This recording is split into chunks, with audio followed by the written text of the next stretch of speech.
미나야! 미나야야! 미나야야! 미나야! 미나? 어? 미나가 누구야가? 이게 무슨 일이야? 미나야! 미나야! 지금 미나라고 했어? 여러분들의 구독, 좋아요, 댓글은 영상 제작에 큰 힘이 됩니다. 그날도 성묘는 늘 하던 대로였다. 해마다 같은 날, 같은 시간, 같은 산길을 올라왔다. 아버지가 떠난 지도 어느덧 3년째였다. 우리는 조용히 절을 올리고 돌아설 생각이었다. 그런데 그때였다. 아버지 무덤 앞에 놓인 새장이 갑자기 흔들리기 시작했다. 앵무새가 날개를 세게 퍼덕이더니 목을 길게 빼고 허공을 향해 울었다. 평소에 듣던 소리와는 전혀 달랐다. 사람이 울음을 삼키다 끝내 터뜨릴 때 내는 소리와 비슷했다. 그리고 분명하게 들렸다. 미나야, 미나야. 바람 소리도 새 소리도 아닌 사람의 억양이었다. 마치 누군가를 애타게 부르는 것처럼 같은 간격으로, 같은 음으로. 우리는 서로를 바라봤다. 누구도 말을 하지 않았다. 앵무새는 그 말을 2번 더 반복하고서야 조용해졌다. 새가 사람 말 흉내낸 거겠지. 누군가 그렇게 말했다. 맞는 말 같았다. 앵무새는 원래 말을 따라 한다고들 했다. 하지만 이상한 점이 하나 있었다. 그 새는 집에서는 한 번도 그 말을 한 적이 없었다. 산에 오기 전에도, 차 안에서도 단 한 번도. 아버지 무덤 앞에 섰을 때만 그 이름을 불렀다. 미나야. 그날은 그렇게 지나갔다. 아무도 더 묻지 않았다. 굳이 묻고 싶지 않았던 것에 가까웠다. 집으로 돌아오는 길, 새장은 조용했다. 마치 아무 일도 없었다는 듯. 그런데 밤이 되자 문득 오래전 기억 하나가 떠올랐다. 아버지가 살아계실 때 우리는 가끔 새벽에 아버지 방에서 들려오던 소리를 들은 적이 있었다. 낮에는 한 번도 하지 않던 말. 술에 취했을 때만 문을 닫아놓은 방 안에서만. 그때마다 같은 이름을 부르던 목소리. 그 이름이 오늘 산에서 들은 그 이름과 같다는 사실을 그날 밤에서야 아무도 입 밖에 내지 않은 채 각자 깨닫고 있었다. 집으로 돌아오는 길 내내 앵무새는 한마디도 하지 않았다. 산소 앞에서 그렇게 울어놓고도 차 안에서는 고개만 숙인 채 가만히 있었다. 마치 해야 할 말은 이미 다 했다는 것처럼. 집에 도착하자 나는 새장을 거실 창가에 내려놓았다. 아버지가 생전에 가장 오래 앉아있던 자리였다. 햇볕이 잘 들고 텔레비전 소리가 적당히 들리던 곳. 아버지는 늘 그 자리에 앉아 앵무새에게 말을 걸었다. 대답을 기대하는 말은 아니었다. 그냥 하루 동안 있었던 일, 뉴스에서 본 사소한 이야기, 가끔은 아무 의미 없는 혼잣말까지도 전부 들려주곤 했다. 그날 저녁 우리는 평소보다 말수가 적었다. 어머니는 밥을 먹다 말고 자주 젓가락을 내려놓았고 동생은 휴대폰만 들여다보고 있었다. 아무도 산소에서 있었던 일을 입에 올리지 않았다. 마치 먼저 말하는 사람이 돌이킬 수 없는 문을 여는 것처럼 느껴졌기 때문이다. 하지만 내 머릿속에서는 그 이름이 계속 맴돌았다. 미나. 아버지가 살아계실 때 우리가 한 번도 들어본 적 없는 이름. 그런데도 이상하게 낯설지 않은 이름. 밤이 깊어지자 어머니와 동생은 각자 방으로 들어갔다. 거실에는 나와 앵무새만 남았다. 나는 한참을 새장을 바라보다가 결국 아버지 물건이 보관된 장롱 앞으로 갔다. 열지 않으려고 마음먹었던 곳이었다. 하지만 이미 마음은 한참 전에 열려 있었다. 장롱 문을 여는 순간 익숙한 냄새가 훅 끼쳐왔다. 아버지가 자주 입던 코트에서 나는 냄새였다. 술과 담배, 그리고 오래된 섬유 냄새가 섞인 냄새. 아버지가 밤마다 울던 날이면 그 냄새가 집안에 가득 배어 있었다. 나는 코트를 조심스럽게 꺼냈다. 그 순간 아주 작은 소리가 들렸다. 새장이 살짝 흔들리는 소리였다. 고개를 들자 앵무새가 나를 보고 있었다. 눈을 크게 뜨지도 날개를 퍼덕이지도 않았다. 그저 아버지가 그랬던 것처럼 어딘가 먼 곳을 바라보는 얼굴이었다.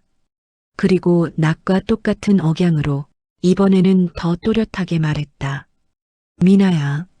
심장이 쿵 내려앉았다. 우연이라고 넘길 수 없었다.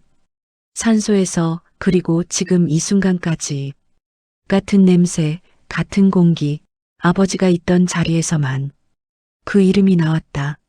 나는 코트를 내려놓고 아버지 책상 앞으로 갔다. 그 책상은 살아계실 때도 우리가 함부로 열지 않던 곳이었다. 서랍을 열자 낡은 수첩과 영수증 몇 장 그리고 접힌 메모 하나가 나왔다. 메모에는 단 한 줄이 적혀 있었다. 문을 열었어야 했다. 누구에게 하는 말인지 설명은 없었다. 하지만 나는 그 문이 어떤 문인지 굳이 묻지 않아도 알 수 있었다. 그 순간 아버지가 살아계실 때 새벽마다 들리던 울음이 비로소 하나의 장면으로 이어졌다. 그때 복도 쪽에서 인기척이 났다. 누군가 깨어난 소리였다. 나는 서둘러 메모를 접어 주머니에 넣었다. 아직은 말할 때가 아니었다. 하지만 확실한 건 하나였다.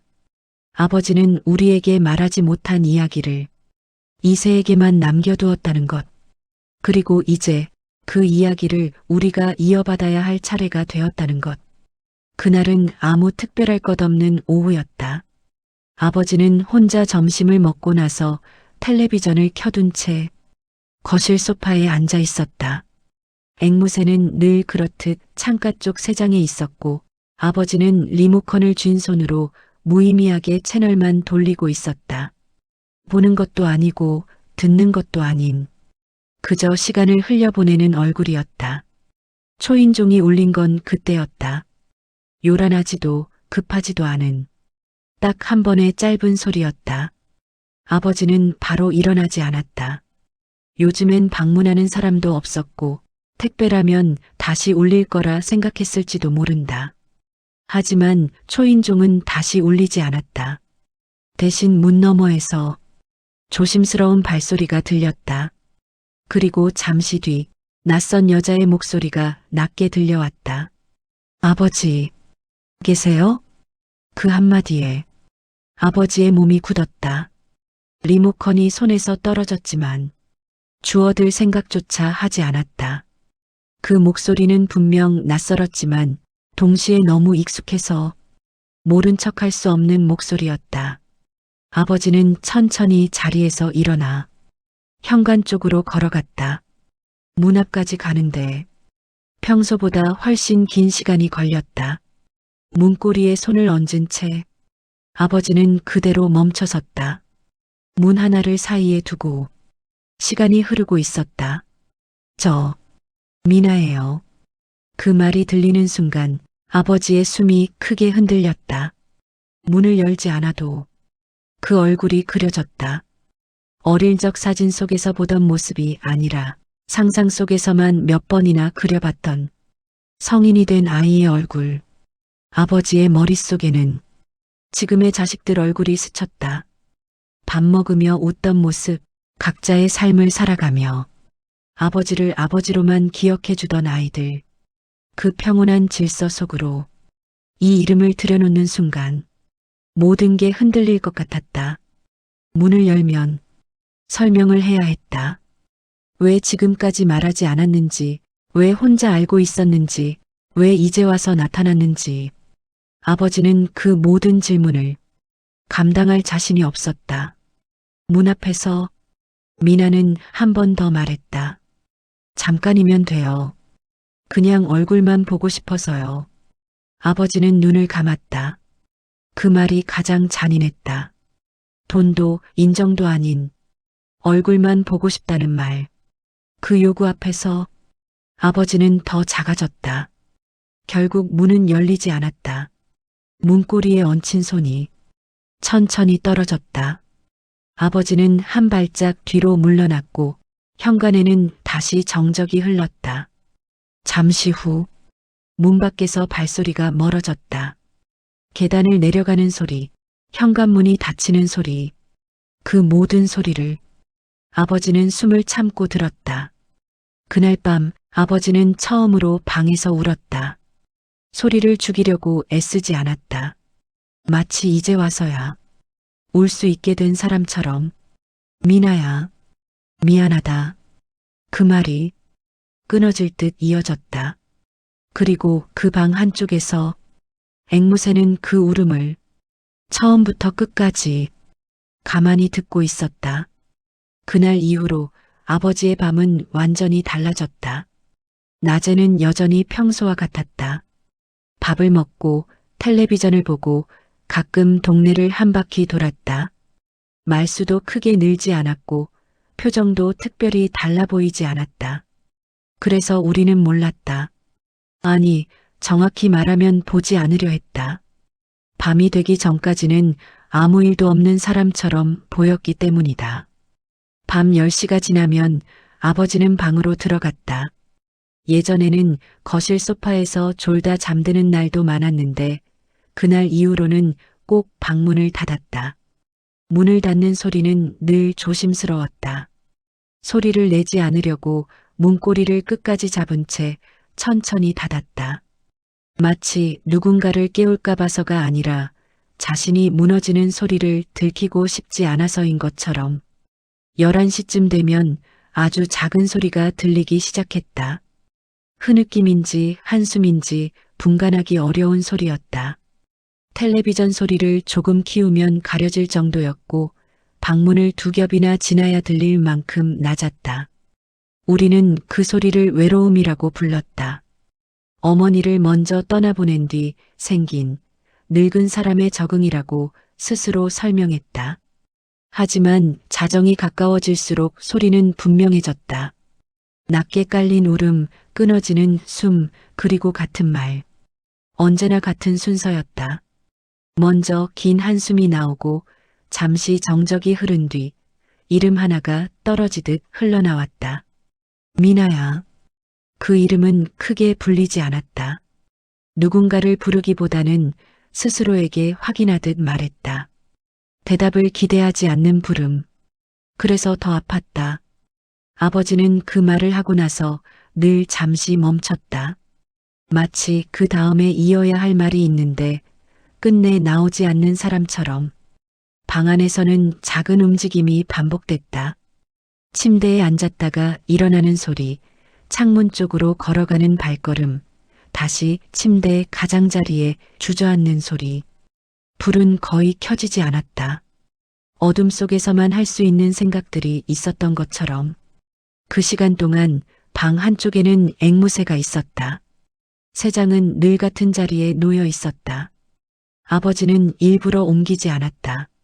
문을 닫아도 불을 꺼도 그 자리는 그대로였다. 앵무새는 소리를 내지 않았다. 울지도 날개를 퍼덕이지도 않았다.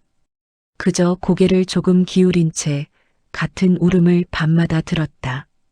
어느 날은 아버지가 자식들 방 앞까지 걸어 나왔다. 발소리가 멈춘 자리에서 한참을 서 있었다. 문고리를 잡지는 않았다. 대신 그 앞에서 고개를 숙였다. 아무 말도 하지 않은 채 오래 서 있다가 다시 방으로 돌아갔다. 그날 밤 울음은 더 길었다. 미나야, 미안하다. 그 말은 점점 짧아졌다. 처음에는 문장처럼 이어지던 말이 시간이 지날수록 이름 하나로 줄어들었다. 마치 설명을 포기한 사람처럼. 변명도 이유도 필요 없는 지점까지 내려간 사람의 소리였다. 우리는 아버지가 그렇게 밤을 보내고 있다는 걸 알면서도 문을 열지 않았다. 아버지가 열지 못한 문을 자식들이 대신 열 수는 없다고 생각했기 때문이다. 그렇게 며칠이 몇 달이 흘렀다. 그리고 그 밤들은 아무에게도 말해지지 않은 채 그대로 남았다. 그 모든 밤의 소리를 단 하나도 빠짐없이 기억한 존재가 있었다. 말을 하지 못한 인간 대신 말을 배우기만 한 존재가. 아버지는 그 이후로도 한동안 살아 있었다. 겉으로 보기엔 큰 병도 없었고 병원에 갈 정도로 아프다고 말한 적도 없었다. 동네 사람들은 연세에 비해 정정하시다고 했고 우리도 그 말에 고개를 끄덕였다. 아버지는 여전히 혼자 장을 보고 밥을 해먹고 가끔은 텔레비전을 보다가 깜빡 잠들기도 했다. 그래서 우리는 안심했다. 밤의 울음이 어떤 의미인지 깊이 생각하지 않은 채 그저 시간이 해결해 줄 거라 믿었다. 하지만 밤은 달라지지 않았다. 아버지는 여전히 같은 시간에 방으로 들어갔고 같은 방식으로 문을 닫았으며 같은 이름을 불렀다. 울음은 점점 짧아졌지만 더 깊어졌다. 마치 감정이 말보다 먼저 달아버린 사람처럼 이름 하나만 남겨놓고 나머지를 모두 버린 소리였다. 어느 날은 아버지가 술을 더 많이 마셨다. 평소보다 얼굴이 붉었고 말수가 거의 없었다.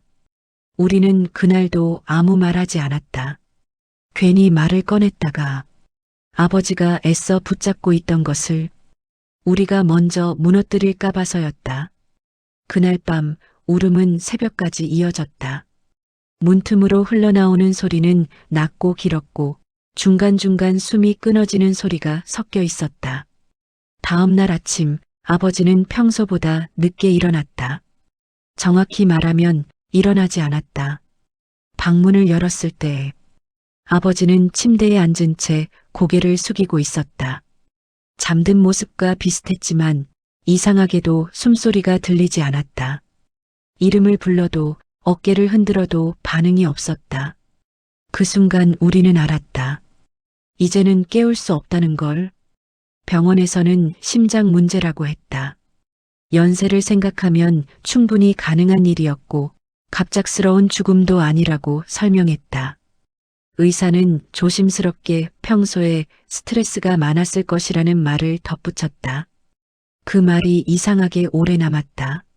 스트레스라는 말 안에 아버지의 밤들이 전부 들어있는 것 같았기 때문이다. 장례는 조용히 치러졌다. 아버지는 생전에 사람을 많이 부르지 말라고 했고 우리는 그 말을 그대로 따랐다. 빈소에 앉아 있으면서도 나는 자꾸만 아버지의 방을 떠올렸다. 불 꺼진 방, 닫힌 문, 그리고 그 안에서 매일 반복되던 이름. 장례를 치르는 동안 앵무새는 집에 혼자 남아 있었다. 우리는 일부러 데려오지 않았다.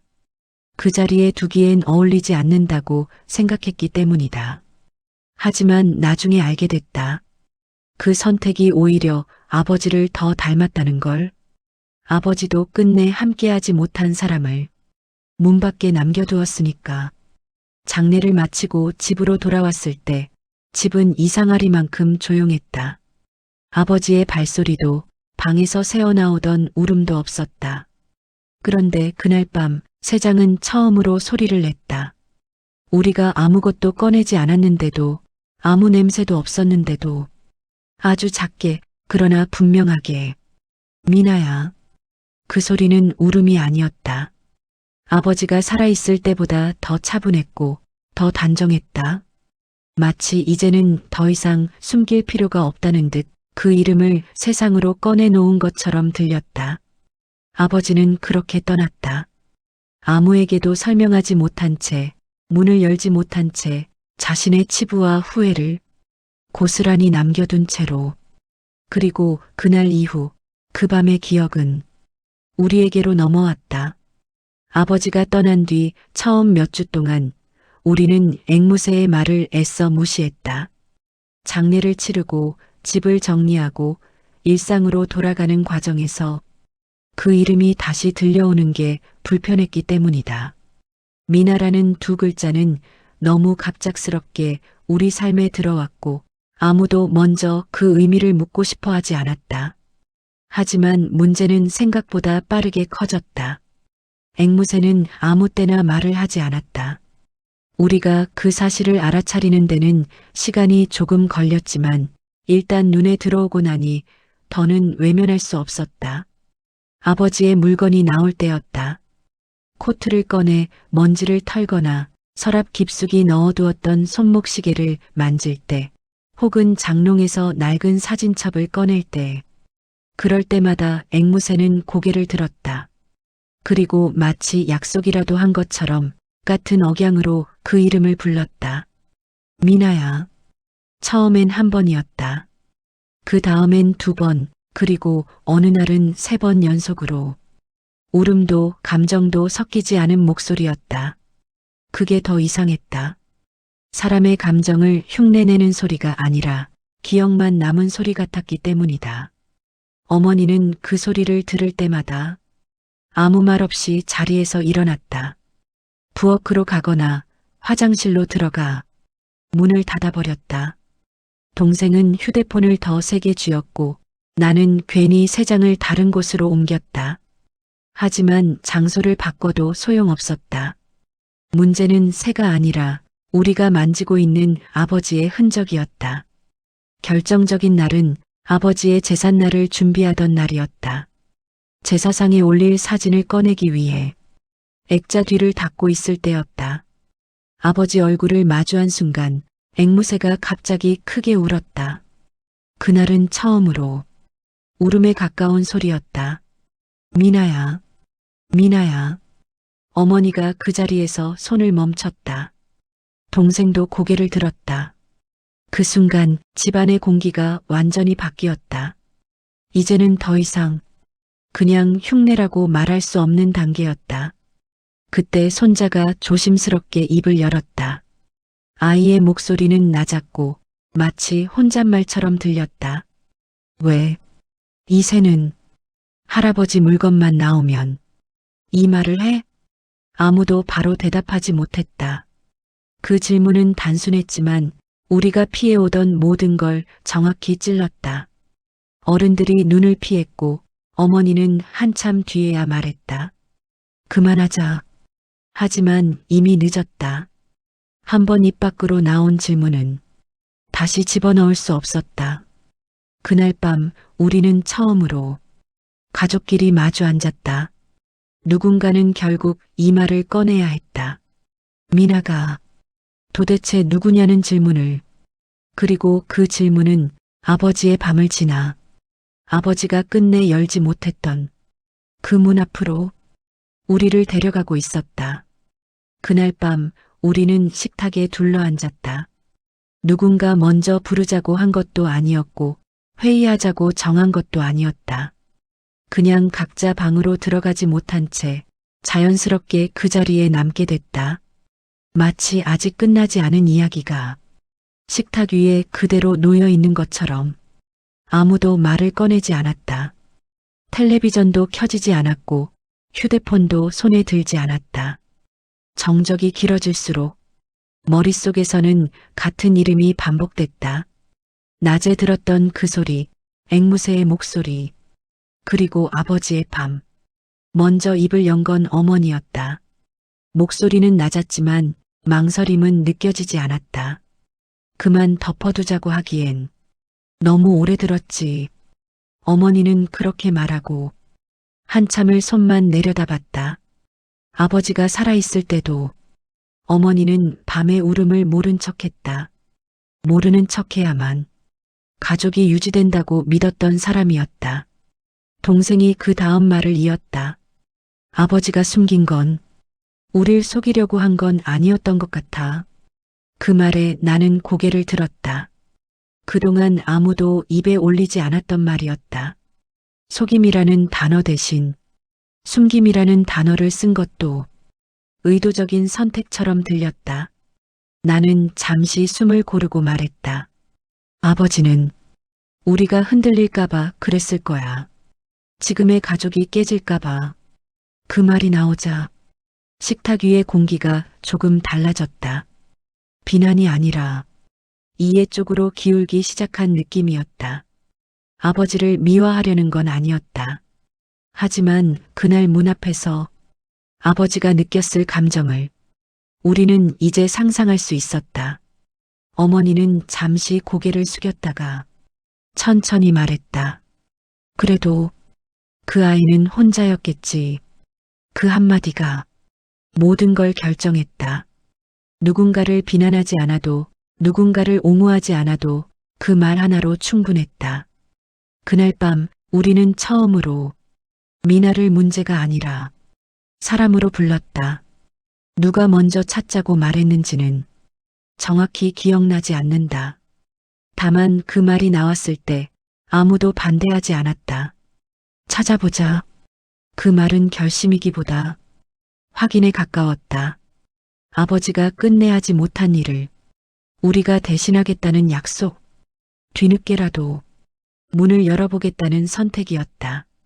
우리는 서랍을 열기 시작했다. 아버지의 수첩, 오래된 주소가 적힌 메모, 한 번도 쓰지 않은 편지 봉투, 모든 게 단서가 될 수 있었다. 시간은 많이 흘렀지만 아버지는 완전히 지우지는 못했을 거라. 우리는 믿고 싶었다. 그날 밤 앵무새는 아무 말도 하지 않았다. 새장은 조용했고 우리는 처음으로 그 침묵이 불안하지 않았다. 마치 이제야 이름이 갈 곳을 찾은 것처럼 느껴졌다. 아버지가 숨긴 건 미나의 존재였지만 우리가 찾으려는 건 아버지의 선택이 아니라 그 뒤에 남겨진 사람의 삶이었다. 그렇게 우리는 늦은 밤까지 불을 켜두고 하나씩 아주 조심스럽게 아버지의 과거를 들춰보기 시작했다. 미나를 처음 만난 날은 비가 오고 있었다. 약속 장소는 작은 카페였다. 창가에 앉아있던 여자는 우리가 들어오는 순간 고개를 들었다. 얼굴은 사진으로 상상했던 것과는 달랐지만 이상하게도 한눈에 알아볼 수 있었다. 아버지의 눈매와 닮아 있었고 말을 아끼는 표정 또한 어딘가 익숙했다. 미나는 자리에서 일어나지 않았다. 우리를 경계하는 눈빛도 반가움을 감추는 표정도 아니었다. 그저 오래 기다린 사람처럼 조용히 앉아 있었다. 우리는 한동안 아무 말도 하지 못했다. 누가 먼저 꺼내도 어색해질 말들이 테이블 위에 겹겹이 쌓여 있는 느낌이었다. 먼저 말을 꺼낸 건 미나였다. 아버지, 많이 편찮으셨나요? 그 질문 하나로 우리는 이 만남이 원망으로 시작되지 않았다는 걸 알았다. 나는 천천히 고개를 끄덕이며 아버지가 어떻게 떠났는지, 마지막까지 어떤 밤을 보냈는지 이야기했다. 미나는 중간에 말을 끊지 않았다. 손을 무릎 위에 올려놓은 채 눈을 깜빡이지도 않고 듣고만 있었다. 그리고 우리가 아버지가 문을 열지 못했던 이유를 조심스럽게 전했을 때였다. 지금의 자식들이 혼란스러울까봐 가족을 깨뜨리는 사람이 되고 싶지 않았을 거라는 말. 그 말이 끝나자 미나의 어깨가 아주 조금 흔들렸다. 고개를 숙인 채 아무 말도 하지 않던 미나는 잠시 후 손등으로 눈을 눌렀다. 눈물이 조용히 떨어졌다. 소리도 없이, 참으려는 흔적조차 없이 그냥 흘러내렸다. 알아요. 미나는 그렇게 말했다. 아버지가 어떤 사람인지 저도 알고 있었어요. 그 말에 우리 모두 숨을 삼켰다. 미나는 말했다. 문 앞에서 돌아섰던 날 이미 모든 걸 각오하고 왔었다고. 문이 열리지 않아도 놀라지는 않았다고. 그래도 그날 이후 아버지가 밤마다 자신을 부르고 있었을 거라는 사실은 지금에서야 알았다고. 그래도요. 미나는 고개를 들었다. 눈은 붉었지만 목소리는 분명했다. 그래도 미워하고 싶진 않았어요. 그 순간 아버지가 평생 하지 못한 말이 비로소 닿은 것 같았다. 우리는 그 자리에서 미나를 가족으로 받아들이겠다고 말했다. 부담 없이, 조건 없이, 늦었지만 진심으로 아버지가 남긴 재산 중 일부를 정식으로 미나에게 나누는 절차도 설명했다. 그건 보상이 아니라 아버지가 하지 못한 인정이었다. 며칠 뒤 호적 정리를 위해 함께 구청에 갔다. 서류에 이름을 적는 손이 조금 떨렸지만 미나는 끝까지 펜을 놓지 않았다. 도장을 찍는 순간 미나는 다시 한번 눈물을 흘렸다. 이번에는 참지 않았다. 아버지, 용서할게요. 그 말은 누군가에게 들려주기 위한 말이 아니라 스스로에게 하는 말처럼 들렸다. 그날 저녁 우리는 함께 밥을 먹었다. 어색함은 있었지만 불편함은 없었다. 미나는 조용히 웃었고 우리는 그 웃음을 억지로 막지 않았다. 집으로 돌아온 뒤 앵무새는 아무 말도 하지 않았다. 새장은 조용했고 그 이름은 더 이상 들리지 않았다. 마치 해야 할 역할을 끝낸 것처럼. 아버지는 끝내 문을 열지 못했지만 우리는 그 문을 닫힌 채로 두지 않았다. 늦었지만 그래도 문은 열렸고 가족은 늘어났다. 그걸로 충분했다. 아버지는 끝내 문을 열지 못했지만 사람의 마음은 죽어서도 남아 누군가에게 닿을 수 있다는 걸 우리는 이 이야기를 통해 알게 됐습니다. 말하지 못한 후회도 늦게 꺼낸 진실도 누군가가 받아줄 준비가 되어 있다면 그때라도 가족이 될 수 있다는 것. 오늘 이야기가 여러분 마음속에 남아있는 한 사람 한 이름을 조용히 떠올리게 했다면 그것으로 충분합니다. 이 이야기가 조금이라도 마음에 남으셨다면 좋아요로 함께 해주세요. 비슷한 사연을 겪으셨거나 여러분만의 이야기가 있다면 댓글로 나눠주셔도 좋겠습니다. 여러분의 이야기도 또 다른 누군가에게는 위로가 될 수 있습니다. 앞으로도 삶의 끝에서 비로소 보이는 이야기들, 노을 이야기에서 계속 전해드리겠습니다. 구독해주시면 다음 이야기도 놓치지 않고 함께 하실 수 있습니다. 오늘도 들어주셔서 고맙습니다.